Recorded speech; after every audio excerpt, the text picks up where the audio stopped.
मैं सोचती हूँ कि मुन्ना सो जाए तो मैं भी कुछ विश्राम कर लूं।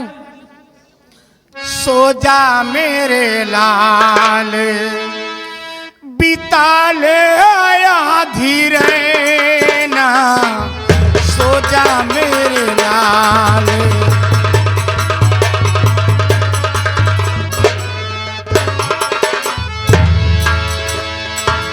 सो जा मेरे लाल बिता ले आधी रैना, सो जा मेरे लाल।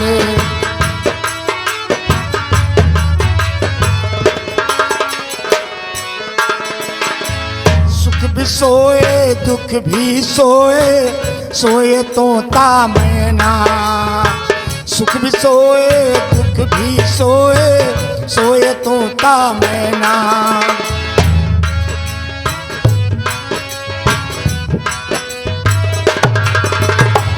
मेरे मुन्ना क्यों रोते हो, मेरे मुन्ना क्यों रोते हो, खोले दोनों नैना।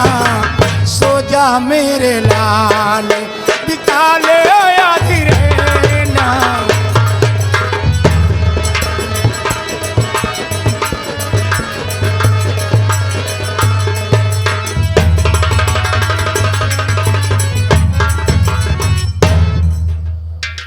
लाकुश, हाँ चाची, ये तेरा भाई है ना छोटा सा? हाँ छोटका भैया। अरे हाँ। ले पुल्लू।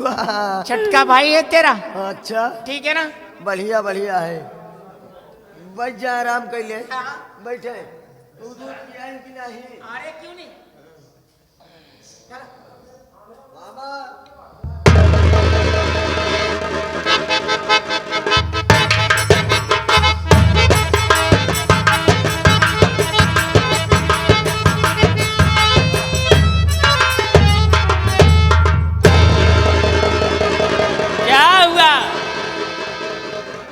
अरे बुआ, हम कहे बुआ नमस्ते।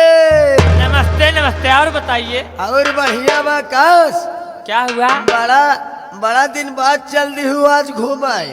हम कहे चली भौजी की लड़कियां भा है। हाँ ले चल आई गे। नेक चार ले तू कम लल चाहिए बाटी का मतलब नेक चार में लालच का कौन बात है? लालच ही है कि नेक चार का सुनी तो चल दी हूँ। हाँ इनके क्या चल दी पर। अरे तू इतनी सब बात छोड़ा। क्या बताई? हाँ भौजी कहाँ बा?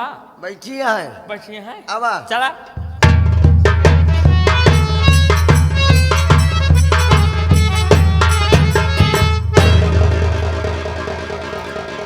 और मेरी ननद कैसी हो? मैं तो ठीक हूँ, आप कैसी हो? मैं भी ठीक हूँ। थोड़ा मुन्ना दो, देखो कैसा है मुन्ना। अच्छा, अपने भतीजे को देखना चाहती हो? हाँ, ये लो।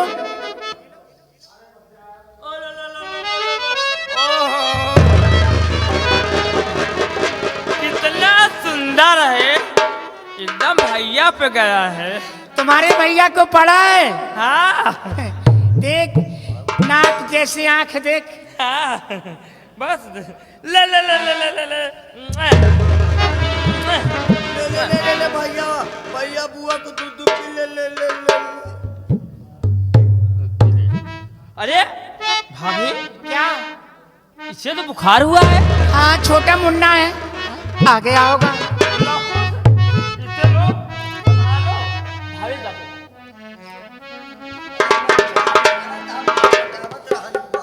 कस गुड़िया, हाँ कैसे आऊ? का बताए भौजी? का बतावा ना, कैसे आऊ? अपन खुशखबरी बतावा, काम बतावा। का बताई? बस वही पैसा लेने आई हूँ। पैसा लेने आई हो?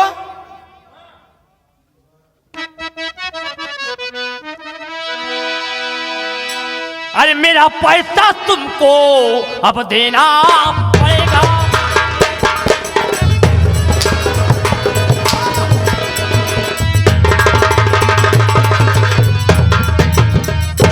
मेरा पैसा तुमको अब देना पड़ेगा, नहीं मारे कोड़ो की खाना।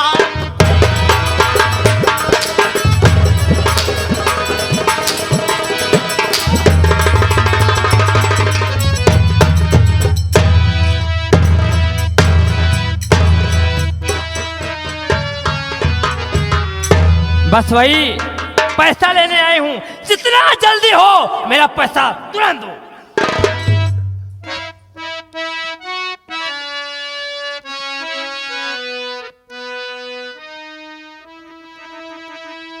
दीदी का बोल का बुलुल बुलुल आंसू चुआ मत ये कहा ना या यही तोरे घरे हाँ ना या यही नहीं इस तरह से कोड़े चला कोड़ा न चलाई पूजा करी हर जाइए निपुर गई हो तो तब उठे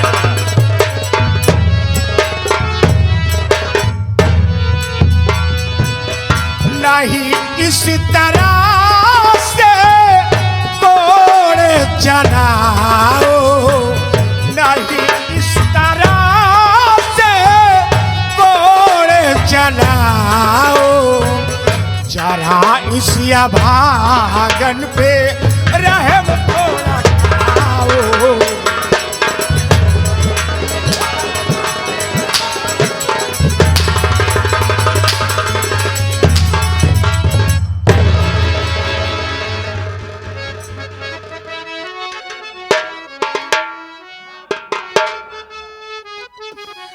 कमा कर अदा होगा पैसा तुम्हारा, कमा कर अदा होगा,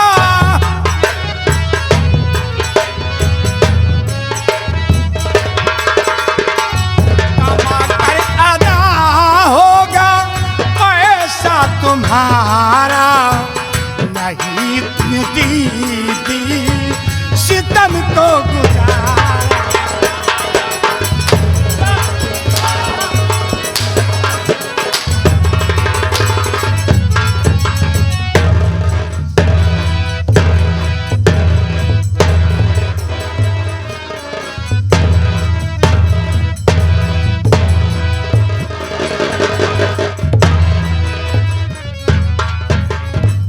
पैसा ना देवे, अगर पैसा ना देवे तो यार दवाई गलत मार ना देवे।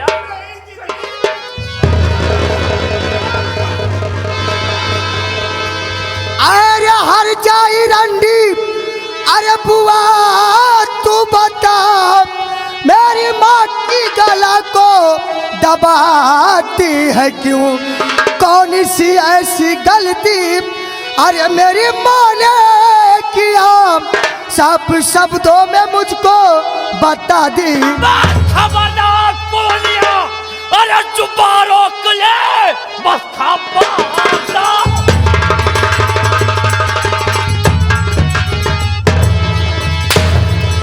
अरे बस खबरदार पवनिया चुपा रोक ले, वरना अंजाम इसका बुरा पाएगा।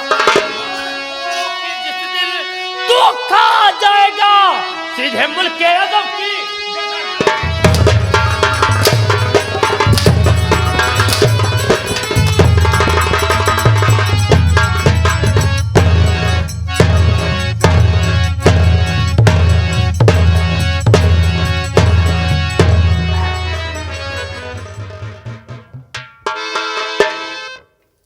ऊंची आवाज करे मेरे ऊपर कोड़ा चला रहा है, पहले बात समझ लिया कर तब कोड़ा चला कर। बोल बोल काहे मारत यारे, काहे यही बिना मारता ही, काहे बिना बताओ, हाँ काहे मारती यारे बताओ। यही बिना मारते ही हाँ? तोर बाप 2000 रुपया लिया, तोर बाप 2000 रुपया लिया रहा, वो हमार पैसा ना है, वही पैसा मांगाई ऐसे आए, लेकिन यह हर जाए ना दे, ये बिना मारत है। मतलब पैसा खाती मारती है, हाँ रे पैसा खाती। हाँ। हमार बात सुन, अरे और जाई रंडी, अरे बुआ तू बता कर्ज माँ बाप को तूने कितना दिया, अपने माँ बाप का मैं अजित संतान हूँ, कर्ज तेरा अदा जो अभी ना।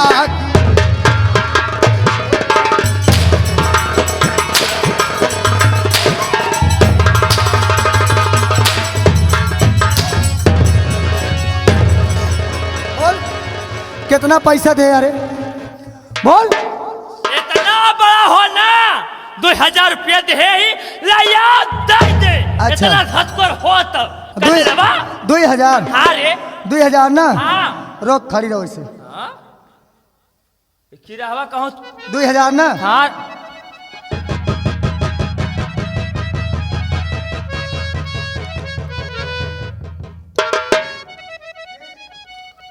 और सुन पैसा पाएगे ना पैसा पाएगे ना तय अब तय जितना हमारे महतारी के मारे उतना तो का मारा बुजरा हुआ आज जे हौसल रहे हम मारब हम तय मरबे हम मारब हमार पैसा ले रहे तो मारे हा आय? और का अच्छा पैसा ले रहे हमारे महतारी तो तू मारी हूँ हाँ। हम तोहर पैसा अदा कर दे हाँ। अब हम तो का मार काहे मरबे आ बड़ा पैसा की नहीं दे कर लेड़वा कनो विश्वास ना है बेलहन के भिखारी तो हवा यहाँ अलहन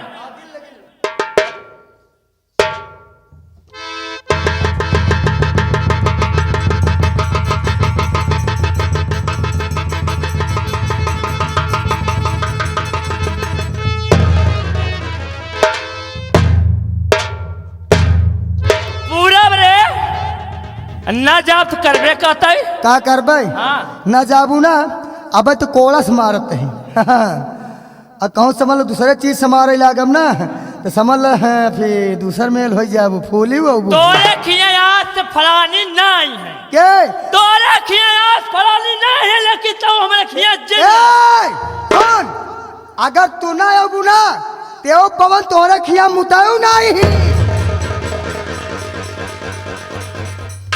एक मिनट आए हुए हमारे लल्लू चच्चा बाके वाले बताएंगे। हाँ का बड़ा दिमाग दे दे हमका। हाँ सही बात या हाँ पवन भैया तोरे खिया अब का बताई ना जाब यार न जब ना जाब सब जाए मंगतवा ये तोहरे खिया न जाए लेकिन ए लवकुश लोहार राम ये ससुर तोहरे द्वारे जरूर लल्लू कहा था उनके कह दे होश में हो जाए मोटकाऊ ना कहू तू खवाए बात हमारा नाम राजकली है गुस्सा जिंदमा में और कहीं राजकली कोप गई अगर कहीं राजकली कोप गई तो पानी उतार लेगी उनकी। हाँ लल्लू चच्चा का पानी उतार ले हमारे शिव म्यूजिक वीडियो रिकॉर्डिंग वाले भैया है इनके पानी उतार के अब हुआ वही अपने कोलाई में चढ़ाई जाबे कि नहीं रहते जात करबे का रेत है का करबे कल हवा अगर ना जाबे ना तो आज तोर मारत मारत बैठका खराब कर दे का मरबे रे का मरबे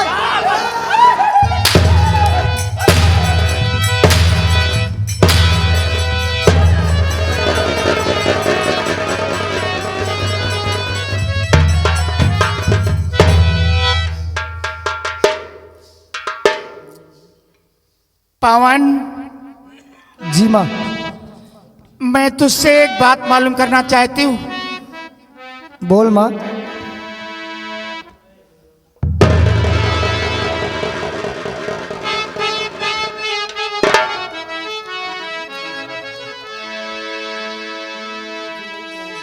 बात को मेरे ध्यान से सुन में बेटा पवन चोरी किसके घर ये किया बेशरम नाम सच बता दे अबे बेशरम रुपया जाके लौटाऊंगी।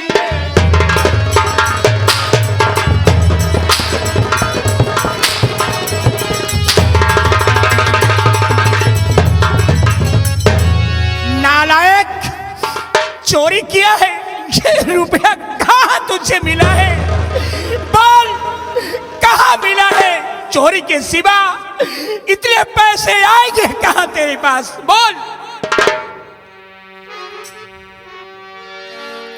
माँ नहीं बताएगा ना अरे माँ तो तुझे आज जान से ना माँ ना मेरी बात सुन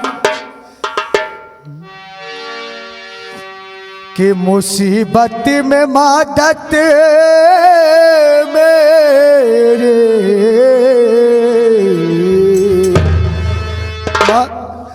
बोल कि मुसीबत में मदद मेरे फूफा जी ने की नाए। मुसीबत में मदद मेरी फूफा जी ने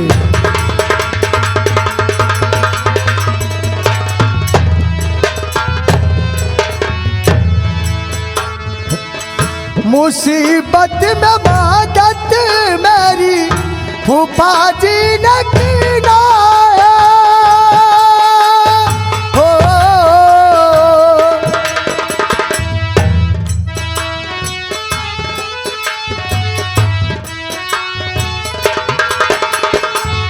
मुसीबत में मदद मेरी फूफा जी ने की नाए। सच बताऊं मैया पैसा बेटा सच बताऊं मैया पैसा फूफा ने दीना है।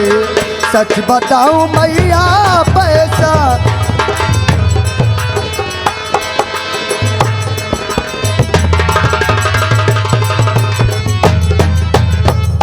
दावा मैं कराऊं मैया तेरी और मुन्ना की। हो, हो,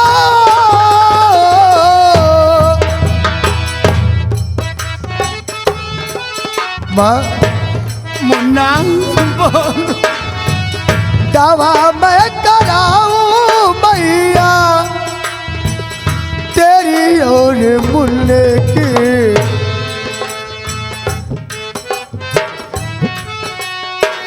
सच सच बताऊं मैया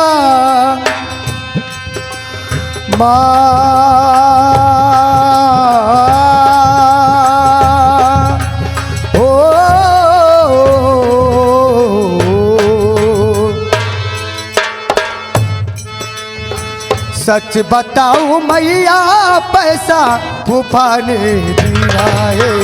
सच बताऊं मैया पैसा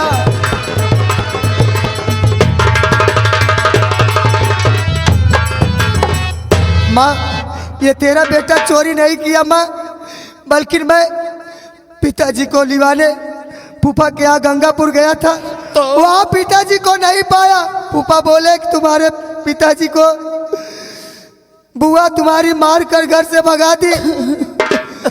तो हमने कहा फूफा मेरी माँ की तबीयत खराब है, अगर मैं पापा को लिवा कर नहीं गया तो मेरी माँ मर जाएगी फूफा जी। तो फूफा जी ने मुझे पैसा दिया, फूफा जी ने मुझे पैसा दिया और जो पैसा फूफा ने दिया था उसमें से आधे से ज्यादा तो बुआ लेकर चली गई और जो पैसा बचा है माँ चल तेरा और मुन्ने का चल इलाज कराते हैं माँ, अभी मेरे पास पैसा है। और भैया आप जाइए भैया, अपने माँ के लिए और मुन्ने के लिए दवा लेके आई भैया। मैं और चाची माँ घर में रहूंगा भैया। लेकिन लौकुश मेरी माँ का ख्याल रखना। तुम चिंता मत करो भैया। मैं जा रहा हूँ माँ, जाओ बेटा तेरे लिए और मुन्ना के लिए दवा लेकर आता हूँ। जाओ।